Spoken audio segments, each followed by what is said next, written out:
We were supposed to meet up with other expats today, but our plans got canceled, so I'm going to show you what an actual day looks like for me. Hey y'all, it's Sade Imore, your favorite expat with nomadic tendencies. I left the US in 2021 and now I slow travel while living abroad as a single mom expat. If you're interested in knowing more, subscribe and let's get into the video. When I first moved abroad with my kids, community wasn't something I had fully figured out yet. I knew it mattered, especially as a single mom, but I didn't come in with a perfect plan or a ready-made group. I'd done research, talked to a few people, and observed from a distance, but I didn't rush into anything. A lot of the conversations around moving abroad make it seem like community is something you secure immediately. Like once you land, everything falls into place. That wasn't how it worked for me. It took time, and it required paying attention to who felt safe, consistent, and aligned with how we were living. In the beginning, I focused more on getting my kids settled and learning how our daily life would work. I paid attention to our environment, our routines, and how we felt moving through the day.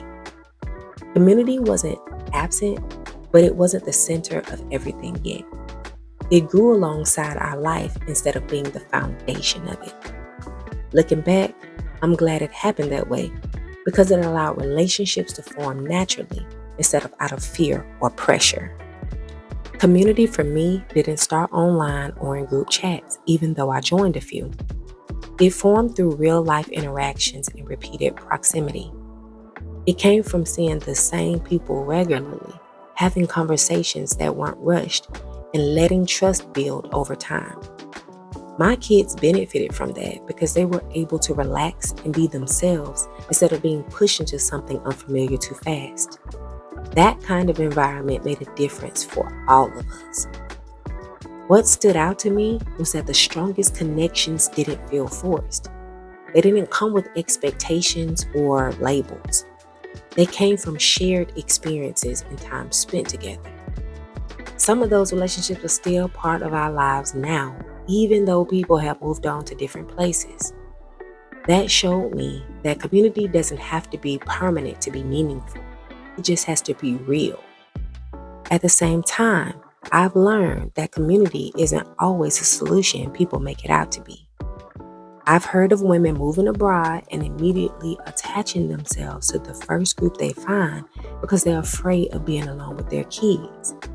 It makes sense, especially when everything feels new. But I've heard how that can turn into a bad experience when it's built too quickly or for the wrong reasons. Not every group is healthy, and not every connection is supportive. I've also heard the opposite. I've heard women say that having the right community helped their kids open up and thrive in ways they hadn't before. Some kids who were closed off back home found confidence once they were around others sharing a similar journey. Both of these realities exist, and that's why I don't believe in a one-size-fits-all approach. Community can help, but it can also complicate things if it's rushed or rooted in fear instead of intention. Community worked for us. It provided a sense of ease. It gave my kids space to be kids and gave me room to breathe without feeling like I had to explain myself. It offered support in ways that felt mutual instead of transactional. That mattered more to me than having a large circle or being constantly social. The value was in knowing we weren't navigating everything alone, even when we weren't together every day. Community also helped normalize this lifestyle. It reminded us that adjusting takes time and that there's no single right way to do this. Watching my kids connect with others and build confidence showed me how powerful the right environment can be.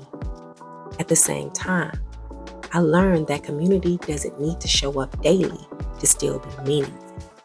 Sometimes it's present in seasons, and that's okay. Now, I see community as something that supports life, not something that defines it. Some days include plans and shared time, and other days look just like this. Plans change. Days slow down, and home becomes the focus. I no longer see quiet days as a lack of connection. I see them as part of the rhythm of this lifestyle. Both social days and quiet days have value. Living abroad has taught me that stability doesn't always come from being surrounded by people. Sometimes it comes from knowing how to adjust when things don't go as planned. Days like today remind me that community is important, but so is being comfortable in your own space and confident in your choices as a parent. When plans get canceled now, I don't automatically see it as a loss or a problem I need to fix. I used to feel like I needed to replace the plan with something else so the day could still feel productive. But now my perspective has changed. What matters more to me is how the day feels. Being home, getting work done, and spending time with my boys without rushing feels amazing. These moments don't feel empty anymore, and they don't feel like we missed out on something bigger. They feel like regular life, and that matters more to me than being busy. I've also learned that kids don't need a full schedule to feel content. They respond to consistency, comfort, and time together more than constant activity. When I look at days like this, I see how much they've adjusted and how grounded they are. And that tells me we're doing okay. This is what community looked like and still does for me living abroad as a single mom. It's not constant or perfect, but it's real. If you're holding back because you're worried about not having community right away, I want you to know that it doesn't all have to be in place before you move.